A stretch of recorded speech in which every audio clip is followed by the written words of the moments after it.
그늘오니까 시원하다. 근데 내가 아까 걷다 보면서 봤는데 꼭 여기서 교육을 받아야 되는 거야? 대치동에 학원이 몰려있다 보니까 여기서 정보를 얻으면 남들보다 조금 앞서 나갈 수 있겠다라는 그런 생각, 학부모들의 그런 심리가 작용하다 보니까 여기서 교육을 받는 거죠. 근데 정보라는 게 사실은 이제는 인터넷이나 이런 걸로 다 공개가 되잖아. 네. 그러니까 꼭 여기까지 올 필요가 있나? 사실 인터넷에 제공되는 그런 공식적인 정보들은 객관적인 사실이에요. 그냥 가이드라인이고 어떻게 조금 더 쉽게 요령껏 갈 수 있는지에 대한 부분은 안 나오니까 그런 개인적인 경험을 가지고 있는 학원 강사나 입시 컨설턴트들한테 찾아가면은 뭔가 우리 애한테 맞는 지름길이 있다라고 생각을 하는 거죠. 근데 사실 나도 그런 비슷한 걸 느낀 게 변호사 사무실도 서초에 지금 되게 많거든. 네. 근데 이제는 전자소송이다 뭐다 해가지고 굳이 법원까지 직접 안 가도 되기 때문에 꼭 서초에 있을 필요는 없거든? 네. 근데 서초에 사람들이 많이 몰려있는 걸 보게 되면은 지금 여기 입시 컨설팅 학원 같은 것처럼 그런 느낌이 적용이 되는 것 같아. 그러니까 그런 학부모들, 학생들의 그 심리가 반영돼서 여기 근처 학원들이 100개가 넘거든요. 근데 오면서 봤는데 진짜 많더라고. 근데 문제가 그 약간 여기는 전문가가 아닌 사람들도 많이 입성을 해요. 이게 입성하는데 뭐 제한이 있는 건 아니잖아, 그치? 그렇죠. 변호사는 일정 자격 요건이 있고 일정한 그런 수준의 훈련을 통해서 이제 변호사가 된 사람들이니까 진입장벽이 높잖아요. 그치. 그러니까 약간 사자들은 없을 거란 말이에요, 거의. 그치, 변호사 시험을 통과했다거나 사업 시험을 통과했건 변호사 시험을 통과했건 기본적인 그 능력치에 대한 검증은 된 거니까. 근데 여기는 입성할 때 제한이 없어요. 그러다 보니까 아무나 다 입성을 할 수 있는 거죠.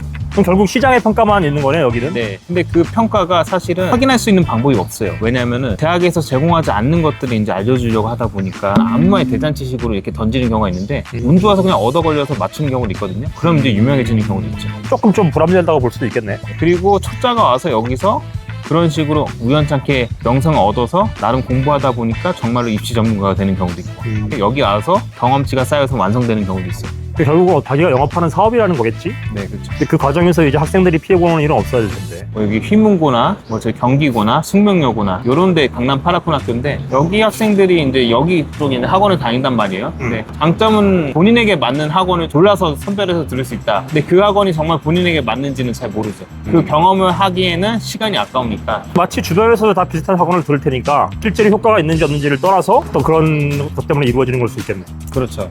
그 동기생들 중에도 희문고 출신 애들 있거든. 나중에 한번 데리고 와서 인터뷰를 해보자. 강남 8학군의 문제점이 학생들이 내신 경쟁이 엄청 치열해요. 다들 공부 좀 한다는 학생들이 오기 때문에. 그러니까 밀려나는 학생들 있잖아요. 걔네들은 사실 설 때가 수능밖에 없거든요. 왜냐면 수시 모집으로 지원을 못하니까. 그러다 보니까 학생들이 수능으로 조금 몰려요. 그래서 여기 쪽에서 좀 강조하는 게 수능을 준비해야 된다. 수능으로밖에 갈 수 없다.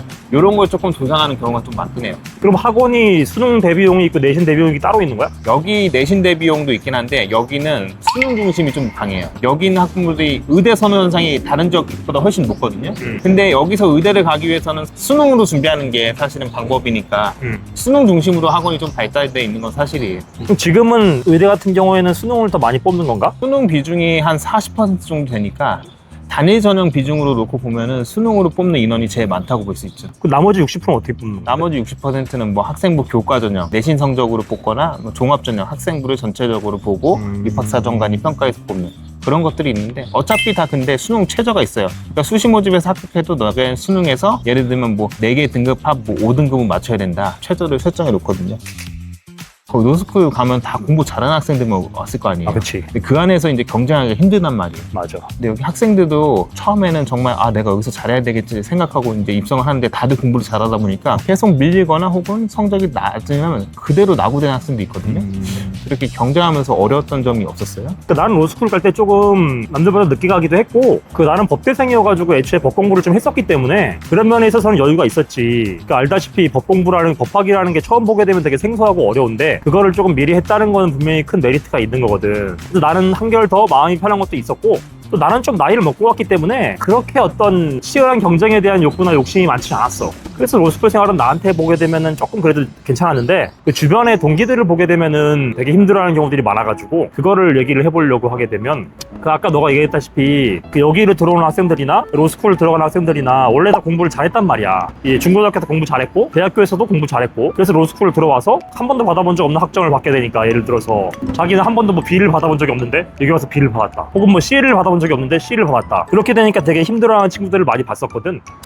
근데 결국은 그 안에서 살아가는 것도 또 경쟁이니까, 그래서 열심히 한 사람은 잘 돼가지고 내신도 좋고 로스쿨에서 변호사 시험도 잘 붙어가지고 이제 잘 변호사 생활을 하고 있는 거고, 그게 조금 적응이 힘들었던 사람은 변호사 시험을 조금 늦게 붙는다거나 이제 내신이 안 좋다거나 그런 불이익을 입을 수밖에 없는 구조인 것 같아. 말씀하신 것처럼 제일 안타까운 게 고등학교 1학년에 입학을 해서 처음 중간고사를 봤는데 성적이 예를 들어서 뭐 한 4등급, 5등급이 나온 거예요. 그럼 학생들이 그때부터 공부를 놔버리는 학생들이 있어요. 지금 9등급 체계에서 3등급이면은 한 100분위가 77에서 한 80 정도 되는 학생들이거든요. 그러니까 100명 중에 30등 안에 드는 성적이니까 저는 상위권이라고 생각하거든요. 근데 서울에 있는 대학은 못 가는 성적이니까 사실 그런 점에서 조금 고민이 많이 되는 것 같아요. 근데 처음부터 성적이 안 좋게 되면은 그렇게 좀 나머지 몰입하기가 쉽지 않을 거야. 나도 로스쿨 들어가서 처음에 중간고사를 딱 봤을 때 성적이 어떻게 나올지 궁금했었거든, 되게. 왜냐하면 주변이 어느 정도 잘하는지 모르고 내가 나름대로 답안을 썼지만 그게 거기서 어느 정도 위치인지 모르니까 그때 그 상상도 못한 점수가 나와가지고 힘들어하는 친구들을 많이 봤어. 근데 그런 친구들 중에서도 그 이후로 열심히 해가지고 성적이 되게 많이 올라간 케이스도 있어. 그러니까 결국은 하긴 나름인데 쉽지 않은 그거지. 그러니까 요즘 시대가 발전되면서 뭐 AI다, 뭐 첨단 시대다, 뭐 요렇게 뭐 해서 뭐 직업적인 부분도 변화가 많을 거라고 얘기를 하잖아요. 근데 오히려 이렇게 변화되는 사회에서 학생들의 진로가 극단적이에요. 일단 공부를 잘한다 하면은 무조건 의대고, 그 다음에 인문계열 성향인데 공부를 좀 잘한다 하면 경영 가서 뭐 하냐? 정말 공부 잘해 그러면 로스쿨. 그러니까 의대랑 로스쿨 이렇게 이분법적으로 사고를 해요. 그러니까 의대랑 로스쿨 말고는 최상위권 학생들이 갈 수 있는 루트가 없다라고 얘들이 아예 단정을 지어놓고 처음부터 그렇게 설계를 해버린 거죠. 물론 그 두 가지 직업을 가는 건 좋은데 너무 이분법적으로 생각하다 보니까 오히려 다른 진로가 조금 막힌 느낌? 그 의대 경영 생각하니까 내가 처음 수능 봤을 때 03, 04 그쯤이었는데 때도 의대 경영이었던 것 같거든? 법대 인기가 사그러들고 문과에서는 경영, 이과에서는 의대였던 것 같은데 그게 아직도 지속되고 있다는 게 좀 신기하네. 그대로 예전에는 서울대 공대랑 지방의대를 붙으면 서울대 공대를 많이 갔단 말이에요. 근데 지금은 서울대 공대랑 지방의대 붙으면은 아니 요거는 애시당초 게임이 안 돼요. 일단 학생들 의대 선호도가 최우선이고 그 다음에 인서울. 그러니까 여기 지역의 부모들의 심리는 우리 애가 의대를 붙을 성적인데 감히 서울대 공대를 간다고? 약간 이런 게 심해요. 여기가 전문직들이 좀 많거든요. 물론 뭐 변호사들도 많은데 의사들이 압도적으로 많아요. 엄청난 부자들은 아닌데 상류층은 맞아요. 그래서 지금 이렇게 AI 시대인데도 불구하고 여전히 의대 선호가 높고 그냥 양극화예요. 의대를 갈 수 있는 애야, 의대를 갈 수 없는 애. 우리 때는 한의대도 셌잖아요. 그치. 그러니까 의대, 그 다음에 치대. 근데 의대랑 치대 갭도 엄청 높거든요. 근데 의대랑 치대 갭도 높은데 치대랑 한의대 갭도 높고 한의대랑 약대 갭도 좀 높아요. 중심으로 약간 보게 된 것도 좋은 면이 있긴 한데 그게 이제 의치한약이라는 것도 또 이제 문제점이 있긴 하네. 아니면 아예 계약학과. 그러니까 SK 하이닉스나 삼성전자라 계약을 체결하는 학과들이 있거든요. 그런 데가 이제 의대를 못 가는 학생들의 차선책.